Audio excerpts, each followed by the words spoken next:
Greetings, friend, and welcome to Old Guard Audio. Thank you for visiting. I'm your host, John Haynes, bringing to you in audio form the best of American exceptionalism.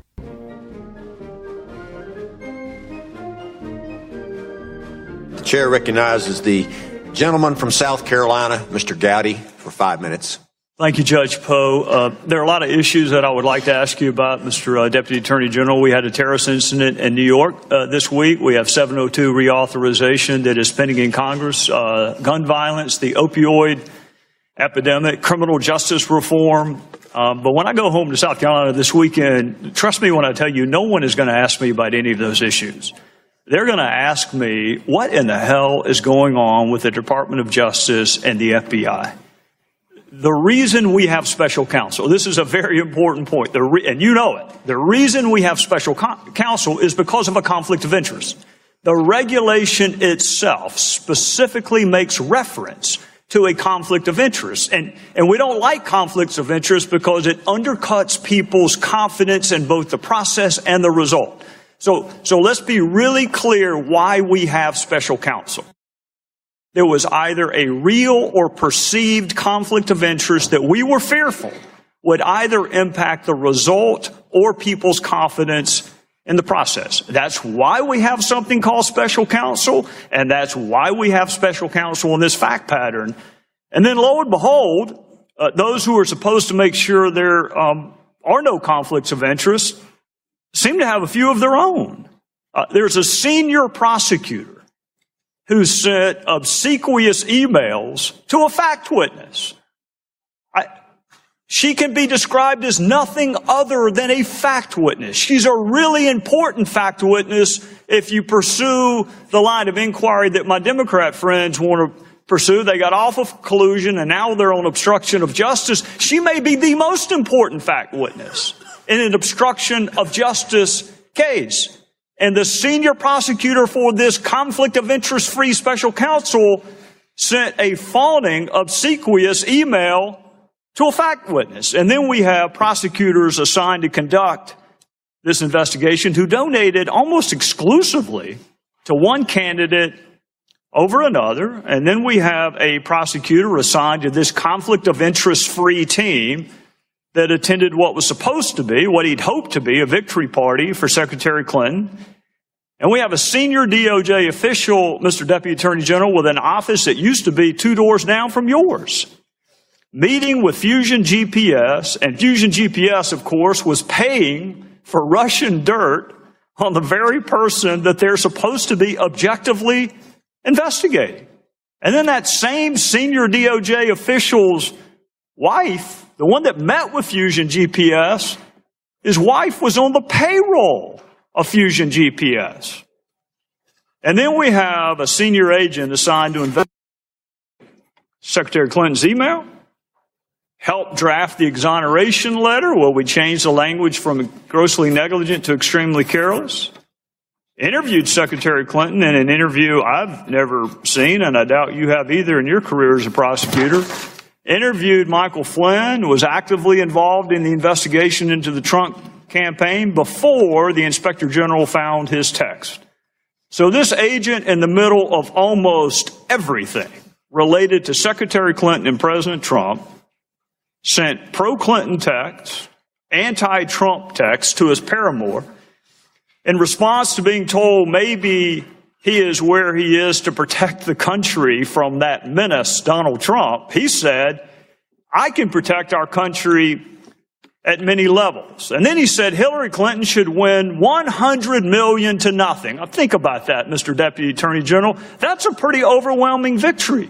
100 million to 0.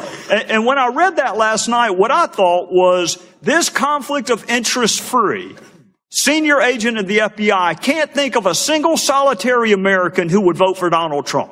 That's where the 0 comes in. Not a single solitary American he can imagine would vote for Donald Trump. This is the conflict of interest free special agent assigned. And then he went on, if that weren't enough, to belittle Trump supporters by saying he could smell them at a Walmart in Virginia.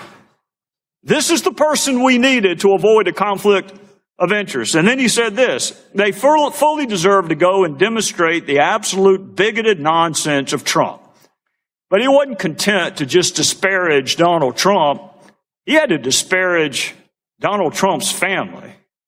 This is what he said, Mr. Deputy Attorney General. He said the douchebags are about to come out. He's talking about our First Lady and children, this conflict of interest-free special agent of the FBI. This is who we were told we needed to have an objective, impartial, fair, conflict of interest-free investigation. So he's openly pulling for the candidate he had a role in clearing, and he's openly investigating a candidate that he has bias against. And then if that's not enough, he says Trump is an effing idiot. What the F just happened to our country? This is the same man that said he would save our country. What happens when people who are supposed to cure the conflict of interest have even greater conflicts of interest than those they replace? Well, that's not a rhetorical question. You nor I nor anyone else would ever sit Peter Strzok on a jury. We wouldn't have him objectively, dispassionately investigate anything, knowing what we know now. Why didn't we know it ahead of time? And my last question, my final question to you, and I appreciate the chairman's patience. How would you help me answer that question when I go back to South Carolina this weekend? Congressman, first of all, with regard to the special counsel, Mr. Strzok was already working on the investigation when the special counsel was appointed. The appointment that I made was of Robert Mueller. So what I'd recommend that you tell your constituents is that Robert Mueller and Rod Rosenstein and Chris Wray are accountable, and that we will ensure that no bias is reflected in any of the actions taken by the special counsel or in any matter within the jurisdiction of the Department of Justice. When we have evidence of any inappropriate conduct, we're going to take action on it. And that's what Mr. Mueller did here. As soon as he learned about this issue, he took action. And that's what I anticipate that the rest of our prosecutors, our new group of U.S. attorneys, our Justice Department appointees, they understand the rules and they understand the responsibility to defend the integrity of the department. And if they find evidence of improper conduct, they're going to take action. So, Congressman, that's the best assurance I can give you. But actually, there's one other point, which is you should tell your constituents that we exposed this issue because we're ensuring that the Inspector General conducts a thorough and effective investigation. And if there is any evidence of impropriety, he's going to surface it and report about it publicly. Gordon for 5 minutes. Did the FBI pay Christopher Steele, and was the dossier the basis for securing warrants at the FISA court to spy on Americans associated with the Trump campaign? Really, when you sum it all up, it boils down to those fundamental questions. Did you pay the guy who wrote it? And did you use what he wrote, disproven, discredited dossier paid for by the Clinton campaign? Did you use it to go get warrants to spy on Americans? That's what it comes down to. And you're the guy who can answer those questions. And yesterday I was convinced that the answer to those questions was probably yes. But today I'm even more convinced the answer is yes, based on the text messages we got to read early this morning. Mr. Rosenstein, you know Peter Strzok? You familiar with that name? Yes, I'm familiar with the name. And, former deputy head of counterintelligence at the FBI? Peter Strzok, that one? I don't know his precise title, but yes, he had a significant role in... Peter Strzok ran the Clinton campaign, interviewed Mills, Abedin Clinton, changed the exoneration letter from gross negligence to extreme carelessness. Peter Strzok, who ran the Russian investigation, interviewed Mike Flynn. Peter Strzok selected by Mr. Mueller to be on his team. That Peter Strzok, we learned, had all these text messages. We got to read some of them early this morning. Now, as my colleagues have pointed out, some of them are, they show he didn't like Trump. He and Miss Page are exchanging text messages back and forth, show they don't like the president. But that's nothing new. Everyone on Mueller's team, no one on Mueller's team likes Trump. We already knew that. But I want to focus on one in particular. One in particular. And this is a text message from Mr. Strzok to Miss Page, recalling a conversation and a meeting that took place in Andrew McCabe's office, deputy director of the FBI, recalling a meeting earlier. And Mr. Strzok says this: I want to believe the path you threw out for consideration in Andy's office. Then there's a break. Dash, it says that there's no way he gets elected. No way Trump gets elected. He says, I want to believe that. You said that in the meeting in Andrew McCabe's office. I want to believe that. But then he goes, but I'm afraid we can't take that risk. Now, this goes to intent. He says, we can't take the risk that, the people of this great country might elect Donald Trump president. We can't take this risk. This is Peter Strzok, head of counterintelligence at the FBI. This is Peter Strzok, who I think had a hand in that dossier that was all dressed up and taken to the FISA court. He's saying we can't take the risk. We have to do something about it. Now, don't forget the timeline here either, Mr. Rosenstein.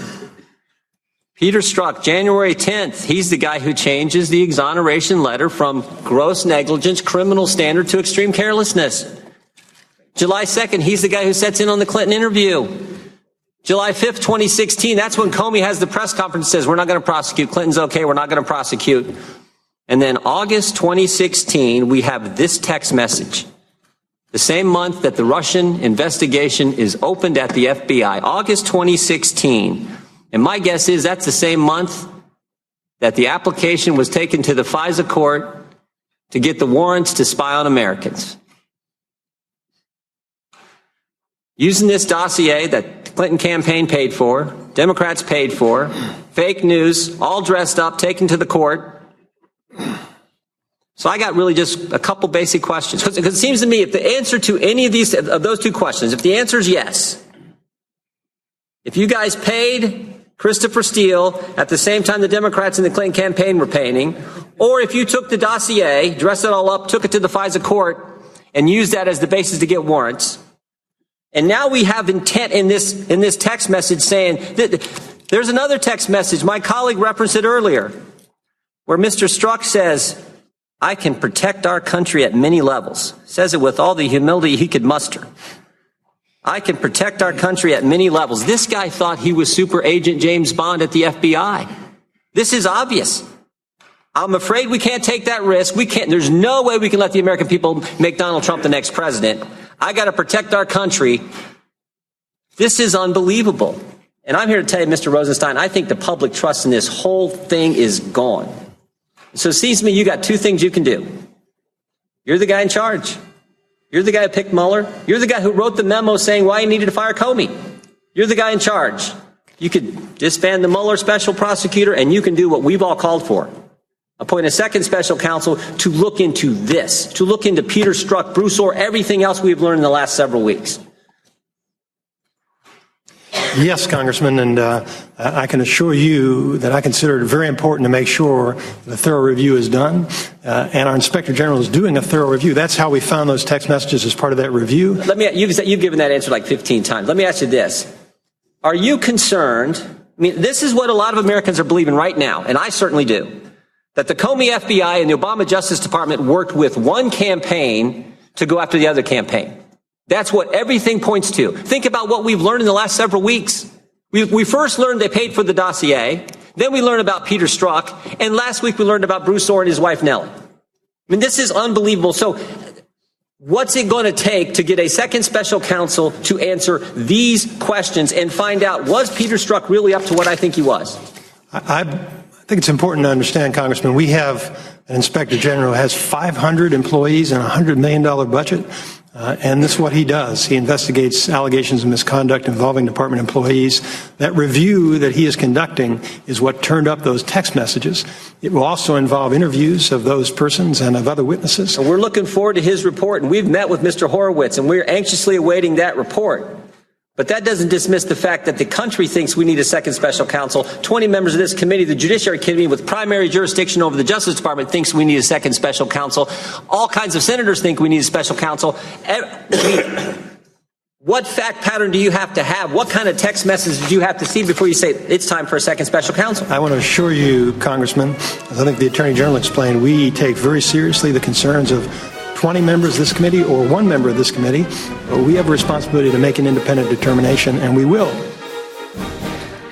Thank the chair. And so, my fellow Americans, ask not what your country can do for you. Ask what you can do for your country. Well, friend, I thank you for listening. I hope you enjoyed this episode. Ask a family member to visit Old Guard Audio. If you feel this a worthy endeavor, a PayPal donate link is available. Your use of my Amazon link for making your purchases will help support the show, and there is no additional cost to you. Thanks again, and be sure to tell someone about OldGuardAudio.com. This is John Haynes, hoping you have a blessed day.